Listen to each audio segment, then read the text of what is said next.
These days, live streaming is no longer just a hobby. For a lot of people, katulad po ni Kuya James, this is already a career, trabaho, and for some people, it's a real business. And usually, when people think of a proper live stream setup, ang naiisip agad nila, napakamahal, sobrang mahal, ang daming gasto, sobrang complicated niyan. Cinema cameras, mga capture cards, mga computer, mga wiring, internet, overheating issues. Ibig sabihin sa ibang tao, mataas na agad yung tinatawag nating barrier to entry. But what if I tell you that there's now a camera that is designed purely, ginawa lang talaga specifically for live streaming. Wala siya mga overkill specifications, no unnecessary features, just something that actually works for long hours, guys. And by the way, guys, in this video, i-announce natin guys yung winner ng last video natin, which is the Infinix Hot 60 Pro and Hot 60 Pro Plus, so dalawang cellphone nyo. So abangan nyo until the end of this video. Once again, this is James Afante, also known as Kuya James, and now James Ripino. Today, let's talk about the Holy Land Venus Live Air.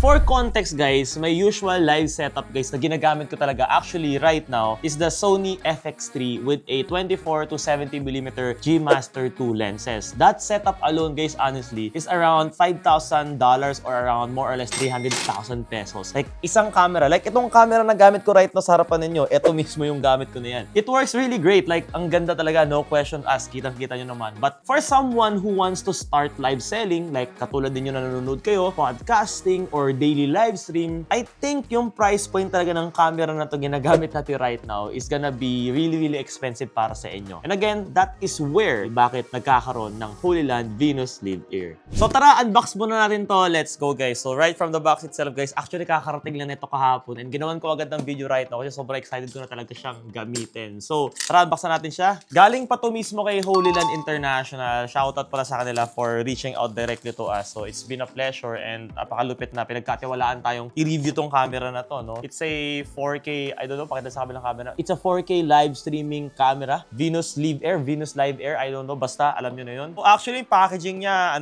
medyo para siyang lente ng Sony, no? Tara, check natin, guys. First time ko to makakita ng ganito, guys, so it's gonna be a really nice experience. Samahan niyo ako, guys. Ito na siya. Meron ba tayong mga ASMR konti, ganun. So may manual siya. Ito, greetings ba to? So this is basically, sabi niya, thank you for choosing Holy Land. Ito tayo, guys, sa exciting part, guys. Okay, sabi muna natin to. I believe it's gonna be the power adapters. And this is the unit itself. Okay. First impression, saktong-sakto lang yung bigat niya. This will definitely work sa mga maliliit na tripod. So hindi mo kailangan bumili ng tripod na malalakas. Wow! Wow! Will you look at that camera? Like, alam niyo yung camera, guys, na red? Para siyang red Komodo, guys. Ganun siya kaganda. Like, build quality, sobrang angas. Tagalin natin, guys. Wow! Grabe, ang ganda niya, guys. Okay. Wait na, pag-uusapan natin yan. Check natin yung ibang laman. Grabe, ang ganda na ito, ah. This is the power adapter, definitely. So, meron siyang iniikot-ikot dito para pag pinower mo siya, hindi siya basta-basta mabubunot. For example, inikot mo to, kahit hanggat hugutin mo to, hindi siya matatanggal. So, napakalupit ng inisip nila na ganon. Like, for example, sa studio namin, hindi naman ganito kalakihan. And kung magkatabigan, guys, may dumaan bigla na hindi nag-iisip o aanga-anga, sira ang live mo talaga. Meron siya kasamang USB 2 Type-C na mahabang cable na very high quality. Pakita natin, guys, sa inyo, guys, para makita ninyo. Wow, grabe, sobrang kapal nito. Talagang heavy duty talaga. I don't think so na masisira nyo to, guys. Sobrang lupit. Instead of asking, ang ginawa, guys, ng Holy Land, sabi nila, how do we make the best camera as possible, guys, for live streaming? And sabi nila, what do actually live streamers actually needed? O ano ba talagang mga kailangan, guys, ng mga live streamers sa mundo? So most platforms actually, hindi naman nila kailangan ng mga 4K 60 FPS eh. Hindi naman nila kailangan ng mga lag profiles. Hindi rin naman na kailangan ng mga cinema codecs. Based on their research, what actually live sellers need is number 1, stability. Dapat dire-diretso. Consistency, clean image, and something that won't shut down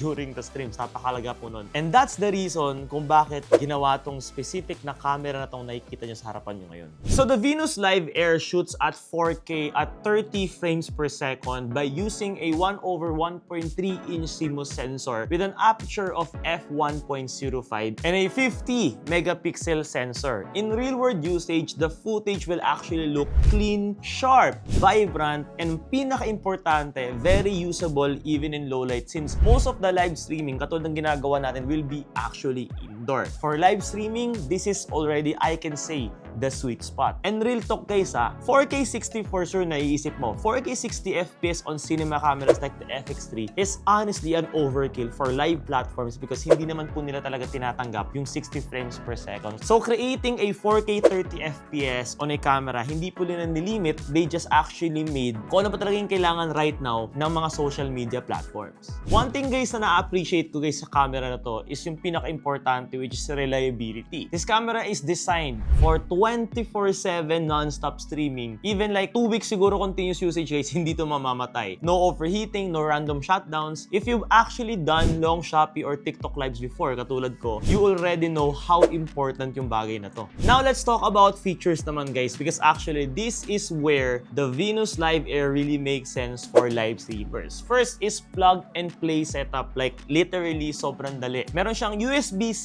UAV streaming capabilities whenever kailangan ninyo. Hindi na rin po niya kailangan ng tinatawag nating capture card na madalas pong masira. Isa po yung sa pinakamabilis masira sa production, and hindi mo na kailangan gumastos na extra para doon kasi hindi niya na po kailangan ng ganun. So basically, plug it in and you're live. Ganun lang po siya kadali. Sunod, meron po siyang wireless live streaming capability. You can stream without a computer guys, and then i-scan mo lang yung QR code guys, lalog in ka lang and go live. Ganun lang siya kadali. Sunod, it has a multi-platform support, whether it's Facebook, YouTube, Shopee, TikTok, Twitch, or you have a custom RTMP or SRT needs for professional use, lahat yan kailangan niya. Everything is synced through the cloud, so no need to reconfigure every time. Sunod, it also has an app and desktop control. You can control this camera using either a mobile application or a desktop software. From there, pwede mong i-adjust yung exposure, yung white balance, yung color, sharpness, and even save presets whenever kailangan ninyo. Meron na rin po siyang kasamang mga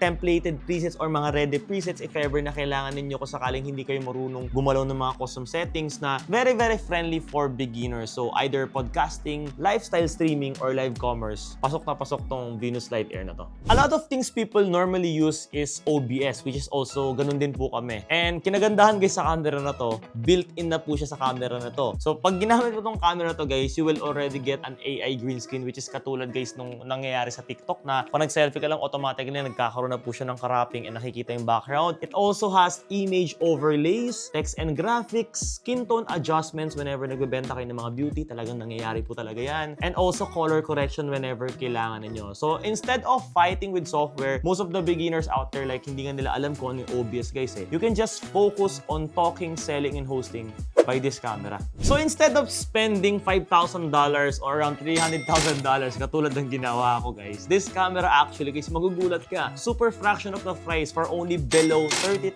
pesos. Pair it with an affordable tripod actually, which is ang pinaka-recommend ko right now. Kung talagang super affordable mo is yung Ulanzi MT80, like isang snap mo lang, tapos isang stick lang siya. Ilagay mo lang to guys gamit yung 1/4 bolt niya, diretso pwede ka namang shoot. Bumili ka lang ng mga decent lights, any computer you already own, and you already have a professional live streaming setup without actually breaking the bank. This camera is for live sellers, podcasters, content creators, small business owners, or studios that actually want reliability. If live streaming is already part of your income, your life, or your business, this camera just do actually make sense.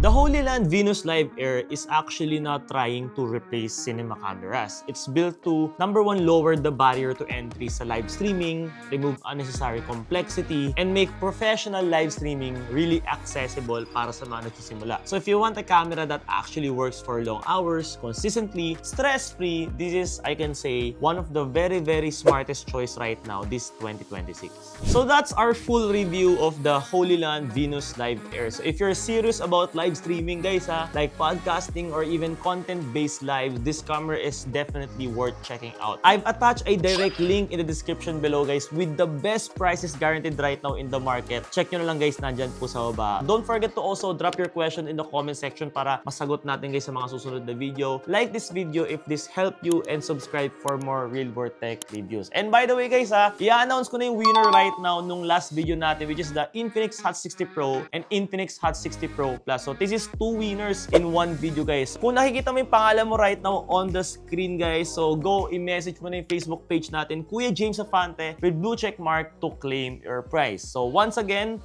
this is James Afante. Do not forget to subscribe, guys, para guys sa mga susunod na video, baka kayo manalo. Also known as Kuya James. And now, James Tipin O. See you on the next one.